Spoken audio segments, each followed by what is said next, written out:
चलिए जी दोस्तों, तो पार्ट 1, 2, 3 के बाद शुरू करते हैं पार्ट 4 के साथ में। तो ये रहा पार्ट 4 का फर्स्ट क्वेश्चन आप लोगों के साथ में दोस्तों। पार्ट 4 का जो फर्स्ट क्वेश्चन है वो पार्टनरशिप से डील करता है। क्योंकि ये क्वेश्चन पेपर डिस्कशन है तो मैं बहुत ज़्यादा आपका टाइम वेस्ट नहीं करना चाहता। मैं आपको सबसे पहले एक दो चार बातें बताना चाहूँगा इस क्वेश्चन के बारे में। देखिए, first of all it's a question from partnership, ठीक है। दूसरी चीज़, ये क्वेश्चन आपकी साइकोलॉजी के साथ खेलता है। कैसे खेलता है? क्वेश्चन की जो लेंथ है वो लेंथ काफ़ी ज़्यादा लंबी है, बहुत ज़्यादा बड़ी लेंथ है, और जिसके कारण से लगता है देख करके प्राइमा फेसाई अगर आप इस क्वेश्चन को देखें तो ऐसा लगता है कि एक फुल फ्लेज पार्टनरशिप का क्वेश्चन है, जिसमें आपसे balance sheet, revaluation account, partners capital account वगैरह सब जो है बनवाएगा और वर्किंग नोट भी आपसे करवाएगा। बट ऐसा नहीं है। अगर आप क्वेश्चन को ध्यान से पढ़ें तो यहाँ पे बस लीगल हेयर का जो अकाउंट होता है वो आपको बनाना होता है। यहाँ पे आपको लीगल हेयर को जो पेमेंट होती है उसके लिए जो अकाउंट है वो बनाना होता है। मतलब कि जिस पार्टनर की डेथ हो रही है उसका आपको कैपिटल अकाउंट बना करके देना होता है, जो कि इतना मुश्किल नहीं होता है, जिसमें इतना टाइम नहीं लगता, ठीक है। अगर हम सारी चीज़ों को एक बार रिकॉल करना चाहें तो प्रॉफिट शेयरिंग रेशियो जो है वो 2:1 है, इसके अंदर जो दे रखी है। उसके बाद जो फिक्स्ड कैपिटल है वो है दोस्तों 30,000, 12,000 एंड 8,000, ठीक है। और आगे बात करते हैं, partners are allowed interest at the rate 8% per annum. 8% per annum के ऊपर उनको जो है इंटरेस्ट मिल जाएगा फिक्स्ड कैपिटल के ऊपर। उसके बाद upon the death of the partner, goodwill of the firm जो है उसको हम वैल्यू करेंगे 2 years purchase of average profit of the average net profit after charging interest on capital for the 3 years to 31 December preceding the death of the partner, ठीक है। 3 साल का वो ले लेंगे। इंश्योरेंस पॉलिसी थी 25,000 की हर एक के नाम पर जो ले रखी थी, जिसका premium against the profit of the firm charge किया जाता था, ठीक है। और सरेंडर वैल्यू थी 25% of the sum assured. Upon the death of the partner he is to be credit with share the profit. उसको मतलब अगर डेथ हो जाती है पार्टनर की तो उसको उसका प्रॉफिट का शेयर दे दिया जाएगा, इंटरेस्ट ऑन कैपिटल दे दिया जाएगा up to 31 December following his death, ठीक है। That the share of the partnership policy and the goodwill will be credited to डिकीज partner on 31 December following his death, ठीक है। तो पार्टनरशिप के पॉलिसी का जो शेयर है वो और गुडविल दोनों उसको दे दी जाएगी, और 31 दिसंबर को आपके अकाउंट जो है दोस्तों वो क्लोज हो जाएंगे, ऐसा ही कहता है। पी की डेथ हो जाती है 30 सितंबर 2020 को। अमाउंट उसके the amount sending to the credit of his current account on 31 December 2019 वो 5,000 का क्रेडिट पड़ा हुआ है और उसने विड्रॉ करा है 30,000 रुपये। तो अब फटाफट से इस क्वेश्चन को करते हैं। मैं आपको इम्पोर्टेंट पहले तो, और यहाँ पे कुछ आइटम आपको दे रखे हैं, यहाँ पे प्रॉफिट बता रखा है पिछले सालों का, एक साल में लॉस भी बता रखा है। तो ये जो है आपको ओवरऑल सिनेरियो यहाँ पे जो है दिया गया है, ठीक है। अब वो कहता है कि भैया आप हमें बना के दिखाओ।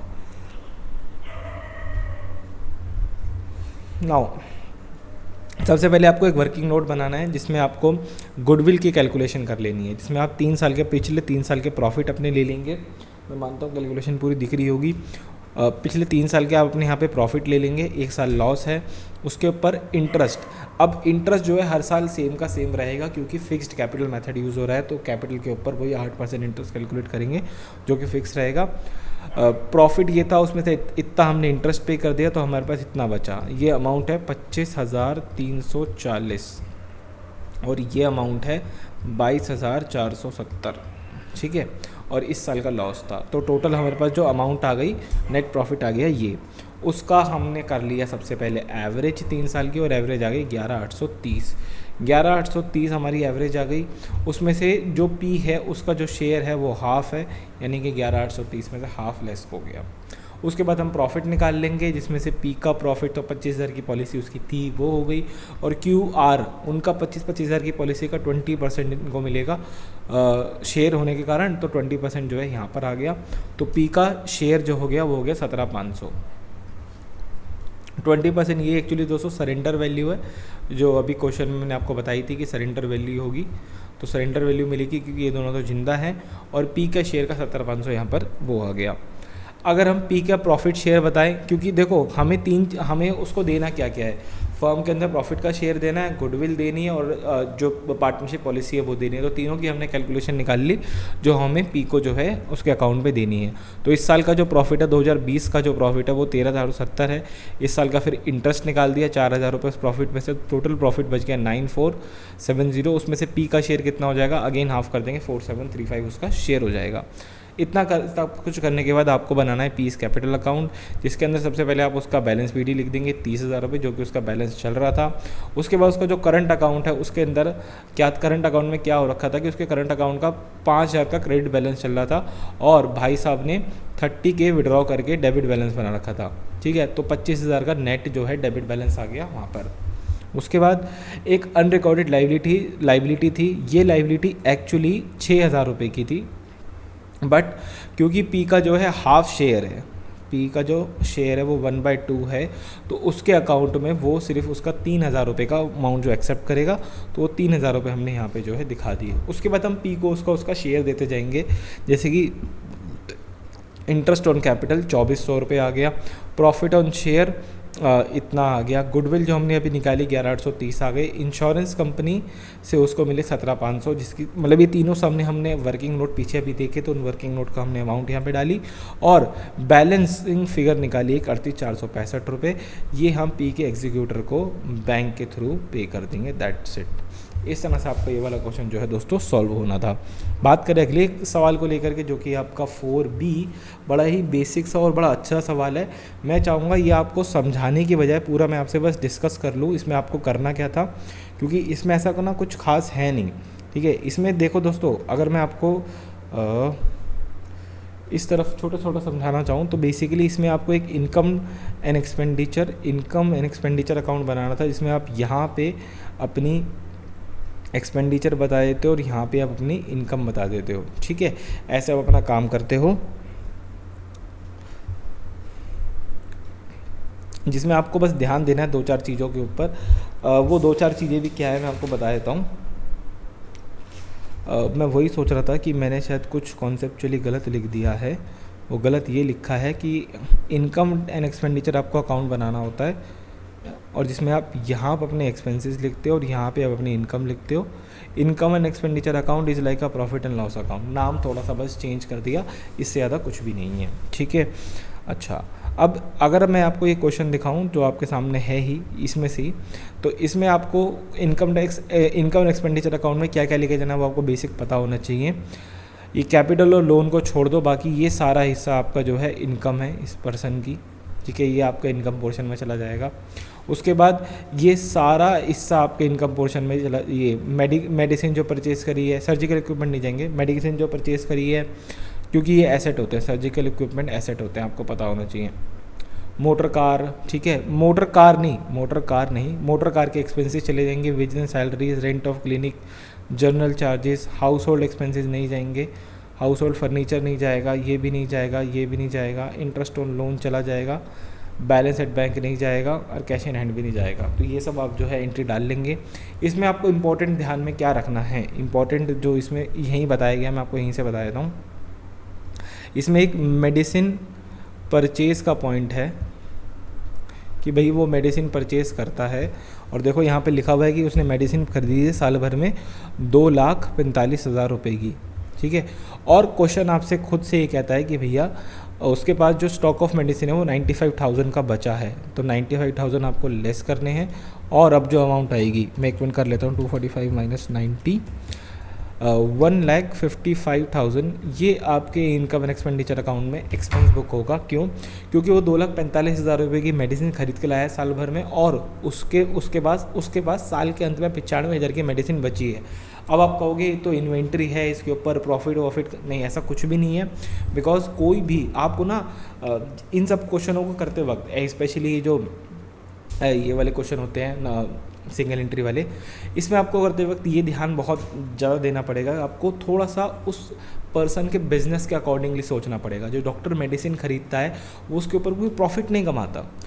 हाँ, वो आपसे फ़ीस लेता है, लेकिन वो फ़ीस उसकी किस में चली जाएगी? जो यहाँ पे फ़ीस दे रखी है, ठीक है, यहाँ पे जो प्रिस्क्रिप्शन फ़ीस नाम की चीज़ आ रही है उसके अंदर चली जाएगी। बट मेडिसिन के ऊपर ऐसा कुछ नहीं होता, वो जितने ही खरीदता है कॉस्ट टू कॉस्ट वो रहती है और कॉस्ट टू कॉस्ट ही दे देता है लोगों को। तो 95,000 की उसके पास बची है, यानी कि 1,55,000 का मेडिसिन पे खर्च हुआ है। उसके बाद एक चीज़ में और बताई गई कि भैया जो सैलरी है, ठीक है, जो सैलरी है 30,000 सैलरी जो है वो डोमेस्टिक सर्वेंट को दी है। तो टोटल जो सैलरी है वो 1,05,000 रुपये है, उसमें से आप 30,000 कम कर दोगे, यानी कि 85,000 आप सैलरी जो है अपने उसमें दिखाओगे। That's it. उसके बाद एक चीज़ और इसमें थी, जो थी आपकी मोटर कार एक्सपेंसेस को लेकर के, कि 1/3 मोटर कार एक्सपेंसेस जो है वो प्राइवेट यूज़ के लिए आप मान लो हैं। तो यहाँ पे जो मोटर कार एक्सपेंसेस दे रखे हैं 1,20,000 रुपये के, उसमें से आप 1/3 घटा दोगे, मतलब 40,000 रुपये घटा के 80,000 को अपने इनकम एंड एक्सपेंडिचर अकाउंट में लेकर के जाओगे। बस इतना सा जो है काम आपको करना था इन क्वेश्चंस के अंदर। इसके बाद एक क्वेश्चन और है जो कि बड़ा इंपॉर्टेंट सा है और अच्छा सा है बहुत, वो है दोस्तों क्वेश्चन नंबर 5 का पार्ट ए। अब ये आपसे कहता है दोस्तों कि हाँ मुझे इन्वेंट्री की वैल्यू निकाल के दे दो। क्या निकाल के दो? तो इन्वेंट्री की वैल्यू। अगर मैं क्वेश्चन आप लोगों के साथ थोड़ा सा सॉल्व करूं तो बड़ा इंटरेस्टिंग सा क्वेश्चन जो है ये बन जाएगा। देखिए कहता क्या है ये आपसे, इसने आपको बहुत सारी चीज़ें दे रखी है और इसने बेसिक आपसे ये कहा है कि भैया क्लोजिंग इन्वेंट्री बता दो, मतलब कि क्लोजिंग स्टॉक की वैल्यू बता दो कितनी है। क्लोजिंग स्टॉक की वैल्यू बता दो कितनी है, ठीक है। सबसे पहले opening inventory, basically trading account बनाना है आपको यहाँ पे, ठीक है। ओपनिंग इन्वेंट्री बस टेबुलर फॉर्म में बना करके आ जाओगे, मतलब डिस्क्रिप्टिव फॉर्म में। ओपनिंग इन्वेंट्री कितनी थी क्वेश्चन में देखो, 3.5 लाख रुपए की ओपनिंग इन्वेंट्री है, 3,50,000 की ओपनिंग इन्वेंट्री है, ठीक है।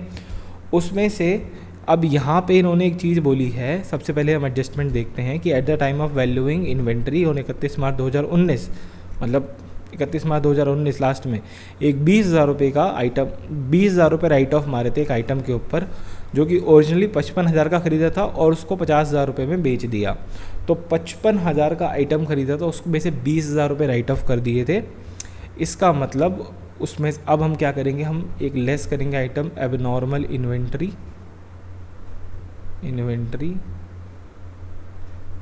35,000, 55 माइनस 20, 35 कम कर दो, 35,000, यानी कि 3,15,000 रुपये बच गए। इसमें आप क्या करोगे, इसमें आप परचेज़ जोड़ दो, ऐड परचेज़, इस साल की जो भी परचेज़ हुई है वो परचेज़ ऐड कर दो। कितनी परचेज़ करी है इस बार?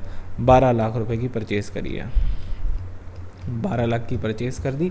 और उसके अंदर परचेज़ में मुझे यहाँ पे दिख रहे हैं मैन्युफैक्चरिंग एक्सपेंसेस, तो manufacturing expenses add manufacturing expenses, कितने हैं मैन्युफैक्चरिंग एक्सपेंसेस? 1 लाख रुपए के आपके जो है मैन्युफैक्चरिंग एक्सपेंसेस है, जिनको आप ऐड कर दोगे, ठीक है। ये सब करने के बाद आपकी जो टोटल इन्वेंटरी की वैल्यू आ गई दोस्तों, वो आ गई 16,15,000। ये आपकी एक तरीके से आप मान लो ये आपकी टोटल इन्वेंटरी हो गई, टोटल इन्वेंटरी, ओके। उसके बाद अब हमें क्या करना है, अब हमें टोटल इन्वेंट्री में से एक तरीके से कॉग्स लेस कर देना है, cost of goods sold less कर देना है, तो हम पास क्लोजिंग इन्वेंट्री आ जाएगी, ठीक है। या फिर टोटल इन्वेंट्री में से सेल में माइनस प्रॉफिट कर दो तो भी आपकी एंट्री आ जाएगी। तो एक्चुअली हम सेल माइनस प्रॉफिट ही करेंगे, सेल माइनस प्रॉफिट अपने आप में कॉग्स होता है। तो सेल्स कितनी है? 18 लाख, कितनी थी? 18,50,000, 18,50,000 की सेल है। उसमें से एबनॉर्मल इन्वेंट्री लेस कर दो, एबनॉर्मल लेस कर दो 50,000, बेचा था ना पिछली बार 50,000 रुपये का, वो लेस कर दो। कितनी बच गई? 18 लाख रुपए की सेल बच गई, 18 लाख की सेल बच गई। इस 18 लाख की सेल पे लेस कर दो 20% प्रॉफिट, 20% प्रॉफिट, यानी कि कितना हो गया 20%? 18 लाख का 3,60,000, 3,60,000 रुपये इसके हमने लेस कर दिए। कितने बच गए? 1,800 माइनस 860, 360, 14,40,000 रुपये आपके हो गए कॉस्ट ऑफ गुड्स सोल्ड। 16,15,000 में से 14,40,000 लेस करेगा तो बचेंगे 1,75,000, 1,75,000। ये आपकी दोस्तों हो गई नेट इन्वेंट्री। बस इतना सा आपका सवाल था, कोई लंबा चौड़ा आपको सवाल नहीं करके आना था, फटाफट सवाल हो जाता, ठीक है। अच्छा जी। इसका एक पार्ट बी भी है, वो अगर हम करना चाहें, छोटा सा वाला, वो अगेन मतलब आप लोगों को इस क्वेश्चन में मतलब लड्डू वाले नंबर थे, फटाफट ही आपका सवाल जो है सॉल्व होता। क्वेश्चन सवाल है कि भैया मिस्टर के नाम के एक बंद पर्सन हैं जो कि मैगज़ीन बेचने का काम करते हैं, ठीक है, और उनके बहुत सारे कस्टमर हैं जो उनको एडवांस में पैसा दे देते हैं मैगज़ीन के लिए। तो 1 अप्रैल 2019 को क्या होता है, उनके पास 3 लाख रुपए का एडवांस पड़ा हुआ है, जिसमें से 2,25,000 का एडवांस जो है वो 19-20 का है, मतलब करंट ईयर का है, और बाकी 20-21 का है, मतलब अगले साल का है। पूरे साल में वो 7.5 लाख रुपए की कैश सेल करते हैं। क्वेश्चन आपसे 2 चीज़ पूछ रहा है। सबसे पहले 19-20 की इनकम बता दो कितनी है, और total money receive during the year, मतलब पूरे साल में उन्होंने कितना पैसा मिला उनको, वो बता दो, ठीक है। ये मानते हुए कि 31 मार्च 2020 को उनका जो एडवांस फ्रॉम कस्टमर है वो 2,25,000 का है। आओ बता देते हैं, बहुत छोटा सवाल है।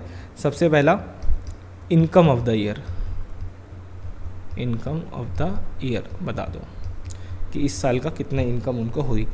तो एक तो मेरे भाई मुझे दिख रहा है यहाँ पे कैश सेल्स हुई 2,25,000, नहीं कैश सेल्स का है 7.5 लाख रुपए की कैश सेल्स हुई, कैश सेल्स, ठीक है, वो कितनी हुई 7.5 लाख रुपए की कैश सेल्स हुई है। और 3 लाख रुपए एडवांस रिसीव हुआ है, ठीक है ना, 3 लाख रुपए आपने जो है एडवांस रिसीव करा है। तो एडवांस मनी रिसीव्ड, 3 लाख रुपए एडवांस रिसीव करा है, और उसमें से 2,25 जो है इस साल का है, तो इस साल की इनकम हम 2,25,000 रुपये मान लेंगे। 2,25,000 रुपये हमने इस साल की इनकम मान ली, यानी कि 7,50,000 प्लस 2,25, इसका मतलब 9,75,000 रुपये इस साल की इनकम हो गई। ये आपका पार्ट 1 ओवर हो गया, ठीक है। पार्ट 2 की अगर मैं आपके बात करूँ तो पार्ट 2 को बनाने के लिए आप एक छोटा सा अकाउंट बना सकते हो। वो अकाउंट क्या बनाओगे, मैं इसको पूरे को हटा देता हूँ पहले तो, ठीक है। आप एक बेसिक सा ना कस्टमर अकाउंट टाइप कुछ बना सकते हो इस क्वेश्चन को बेटर ढंग से करने के लिए। कस्टमर अकाउंट कैसे बनाओगे, क्योंकि उन्होंने यहाँ पे सारा दे रखा है कि ओपनिंग एडवांस कितना है वगैरह वगैरह, क्लोजिंग कितना है। तो ओपनिंग एडवांस हमें पता है, कस्टमर का डेबिट बैलेंस ले लो, बाय बैलेंस BD, 3 लाख रुपए का ओपनिंग था, और इन्होंने क्लोजिंग भी दे दिया है हमें। देखो क्लोजिंग भी दे रखा है, ये ना एक्चुअली ना गलत है, मैंने एग्ज़ाम में से पेपर दोबारा चेक किया था, 2,55,000 की अमाउंट आएगी यहाँ पे एक्चुअली। तो वो एक थोड़ी सी यहाँ पे टाइप एरर रखी है, तो हमें यहाँ पे टू बैलेंस CD भी दे रखा है 2,55,000, ठीक है। हमें यहाँ पे क्या डालना है, टू सेल का नंबर, और यहाँ पे आ जाएगा हमारा बाय बैंक, हमें हमारे कस्टमर से कितना पैसा रिसीव हुआ। तो टू सेल, इस साल की सेल कितनी है, 2,25,000 रुपये। बताओ क्यों, बिकॉज इस साल का मतलब इससे साल से वो इतना ही पर्टेन करता है, तो 2,25 हमने जो है सेल के अंदर नंबर चढ़ा दिया। 2,55 और 2,25 होते हैं 480, 480 में से 3 लाख गए, बचे 1,80,000। ये 1,80,000 आपके जो है इस बार की पेमेंट हो गई। मतलब इस साल कितना पैसा रिसीव हुआ ये हम कैसे पता लगाएंगे। एक तो कैश सेल्स हुई मेरे भाई, कैश सेल हुई मेरे भाई जो कि थी 7.5 लाख रुपए, और बैंक में ये वाला बैंक में पैसा आया यानी कि 1,80,000 आपका बैंक से आया। तो टोटल हो गया 180 प्लस 750, 9,30,000 रुपये की आपकी जो है सेल हो गई। दैट्स इट, समझिए 9,30,000 रुपये की आपकी पूरी सेल हो गई। ये था आपका इस क्वेश्चन नंबर 5 के अंदर, ठीक है। तो इस चर्चा को इतना ही रखते हैं, मिलते हैं आपसे बहुत जल्द एक और वीडियो में। और इसके बाद हम क्या शुरू करें ये कमेंट सेक्शन में ज़रूर से बताइएगा। मैं सोच रहा हूँ कि लॉजिकल रीजनिंग आप लोगों के साथ इसके बाद जो है स्टार्ट कर दूँ एक वीडियो करके। तो आप मुझे बताओ कि क्या करना चाहिए, ठीक है।